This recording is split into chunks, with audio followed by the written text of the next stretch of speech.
welcome to week 1, day number 2. I'm Mr. Roll, and I'm here with Miss Martell, our first grade teacher. Hi.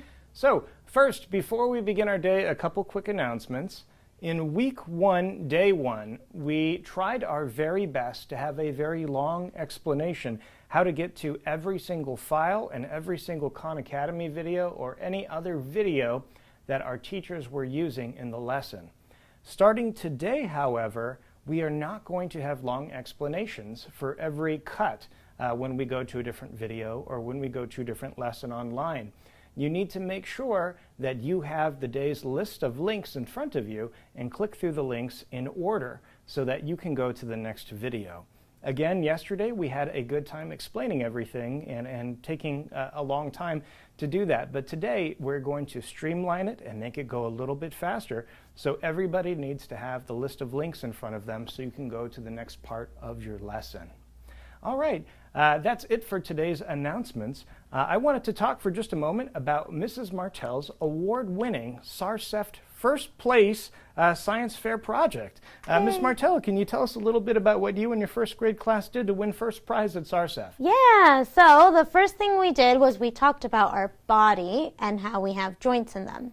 So just in case you don't remember, joints are those little things that help your fingers bend and your whole, anything that bends, that's what's in there. So we created a model hand. We called it our robot hand. Whoa. And it was able to move when we did that. That's really cool. Yeah, and then we had a whole experiment to see how long it would take to do stuff like write our name with using our joints and then without, and we did a couple of other things too. So, Ms. Martell, that's so cool. Thank you for sharing. Nice. Yeah, thank you. Well, at this time, it's time for our joke of the day and our Pledge of Allegiance. So, Ms. Martell, go ahead. Right. What do you call fake pasta? I don't know, Miss Martell. What do you call fake pasta? An impasta. Ah. That's cute. Get it? Because it's like an imposter, but impasta. All right. Good times. Miss Martell, if you would, please, let's go ahead and say our Pledge of Allegiance. Okay. Stand at attention, place your right hand over your heart, and let's begin. I pledge allegiance to the flag of the United States of America and to the republic for which it stands, one nation, under God, indivisible, with liberty and justice for all. Thank you so much, Miss Martell. All right, I guess it's time for us to all get to our classes. We'll see you in a minute. Bye. Bye. Hello, everyone. Welcome back. I'm Mrs. Kemi with middle school here at Da Vinci Tree Academy, and I want to go over day 2, week 1, our agenda for today. So in our 6th grade world history class, you're going to read chapter 2, The Birth of Protestantism. In vocabulary, for my 6th and 7th grade class, we're going to continue doing definitions, and I will put the vocabulary words back up on the board for you here. In 6-7 grammar and 7-8 grammar, we're going to talk about different kinds of nouns, common, proper, abstract, and concrete. In group 1 math with Mrs. Alice, you're going to talk about factors and multiples. And in group 2 math with yours truly, you'll be doing negative, decimals, and fractions on the number line.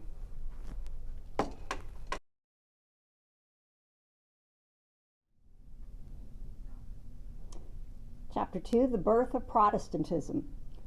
Bold statements. It was the eve of All Saints' Day, October 31st, 1517. A short, sturdy man strode toward the castle church in the German town of Wittenberg. Under his arm, he carried a notice for display in a public place. This man had written a series of bold statements on the notice. This notice is now known as the 95 Theses. When he arrived at the church door, the man took notice from under his arm, and then he fastened it firmly to the door. Anyone who was interested could see what he had written. He did not know how people would respond to his ideas about the church, but he was certain that he was right. He could not know that his words would start a movement that would change the Catholic Church and all of Europe. By posting his notice containing opinions critical of the Catholic Church, the man had begun what would be known as the Protestant Reformation.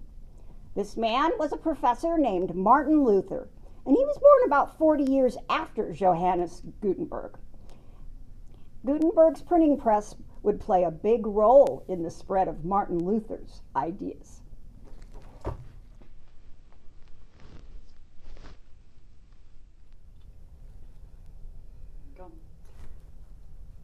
Martin Luther was a man who wanted to reform the Catholic Church. However, he ended up creating a whole new religion in Europe. First, we're going to look at some background about Martin Luther. His father wanted him to be a lawyer. However, he became a monk and then later a priest, and then later even a professor of theology. And theology is the study of religion. He became a very important man in the Catholic Church. And he was even sent to Rome, where he talked to the Pope and a lot of different cardinals, and he became convinced that the Catholic Church was misleading people with something called indulgences. And indulgences basically were pardons for sin if you paid a certain amount of money. Okay, so they would like remove your punishment for certain sins.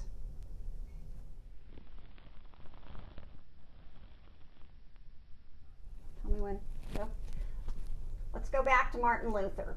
This is during 16th century in Germany, in Europe. He had a problem with these indulgences, the idea that people could buy their way out of sin or penance for sin. And he really believed that no one but God himself could forgive sin. So Martin Luther wrote something called the 95 Theses. And this list of ideas criticized the Catholic Church, the Pope, and many of its practices. To put it mildly, the Pope was not amused, and he put Martin Luther on trial, and he was declared an outlaw. Eventually, after a few years of living in exile, a nobleman named the Duke of Saxony came along, and he recognized Lutheranism, or Martin Luther's church, as an actual full-fledged valid church.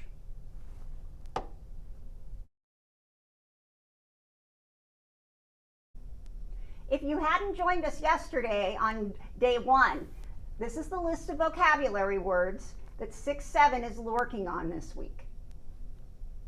Copy these down, take a screenshot.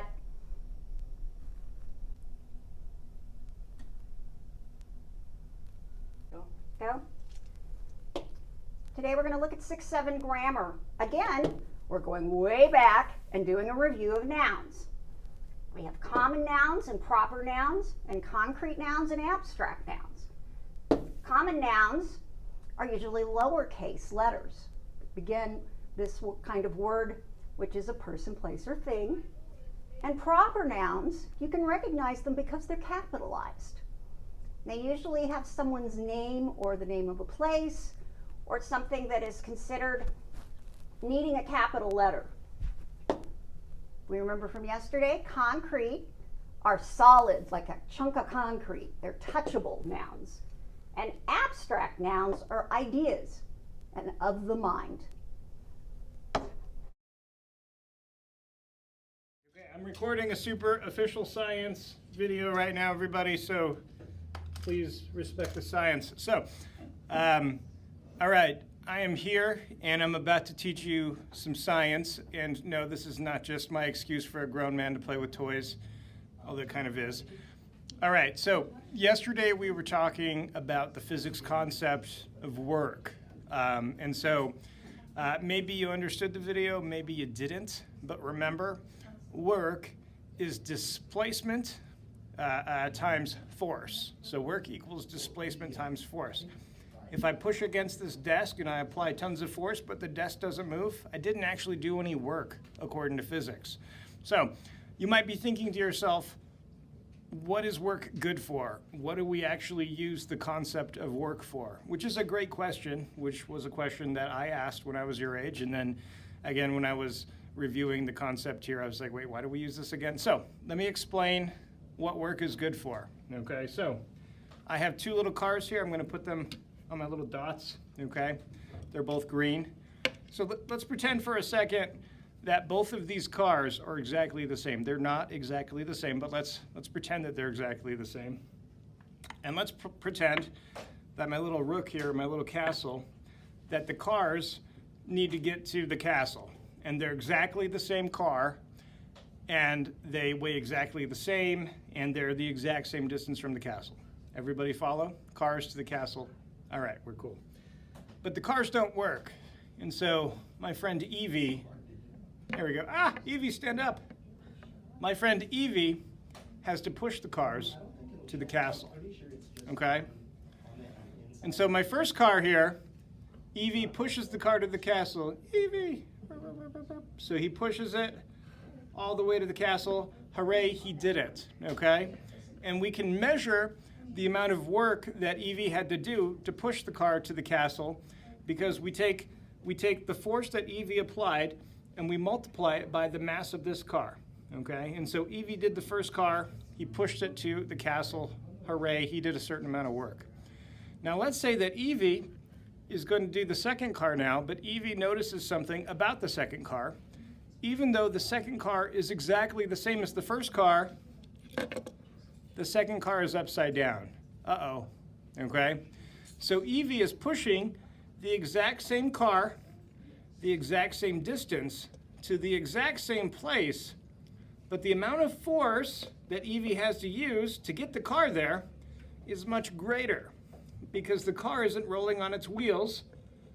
The car is being pushed along on its hood, okay? And so in the second instance, Evie, although doing the exact same amount of mass to the exact same place, did a lot more work because the amount of force that had to be applied was much greater. And so you might be thinking to yourself, well, Mr. Roll, that's like the dumbest example I've ever heard. Okay, and that's fair, okay? That example was kind of unintelligent. I can edit this if I'm not lazy.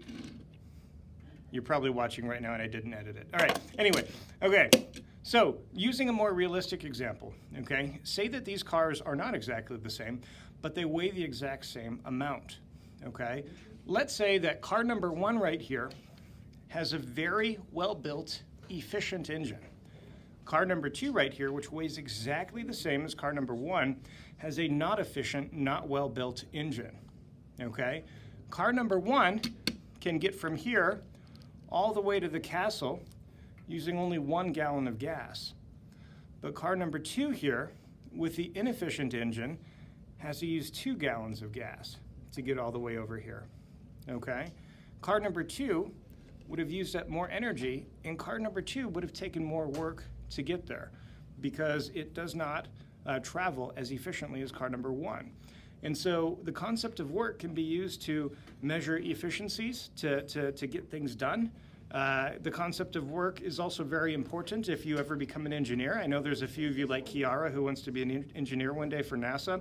When we're looking at different planetary bodies and how much work that our robots have to do when we send them to space or other planets, like, the concept of work becomes incredibly important. The work coefficient is something that is really important. So, to end the super professional, very cool, not dumb at all lesson that I'm giving you right now, I have a video for you to watch, and once you're done watching that video, you should be good to go.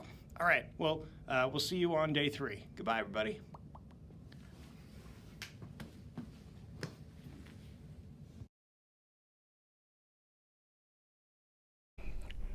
Let's talk about math for a little bit.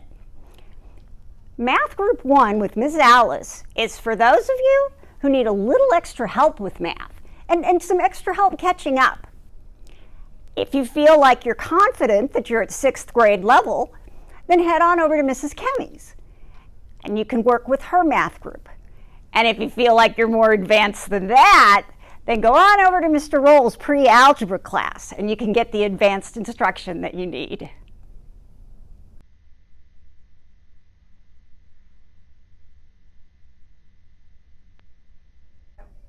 I'm Ms. Alice. Welcome back. We're going to be covering with Math Group 1, identifying factors and multiples, and exploring the relationship of factors and multiples.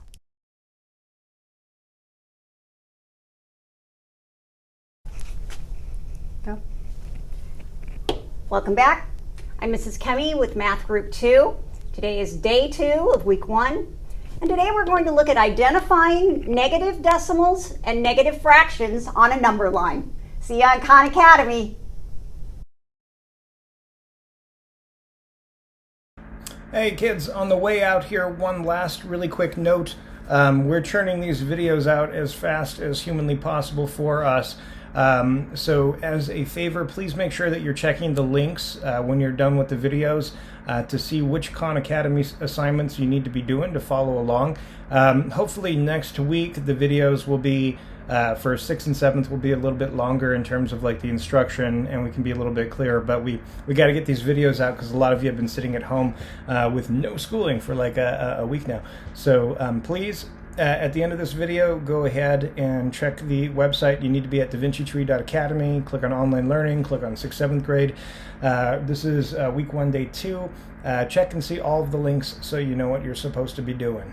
If you are one of our students who are already enrolled, go ahead. I think it should be assigned to you when you just log in with your username and password. Last but not least, if you are in my 7th and 8th grade combo class and not in the 6th and 7th, we are putting all 6th, 7th, and 8th graders in the same grouping in Khan Academy under Miss Kimmy.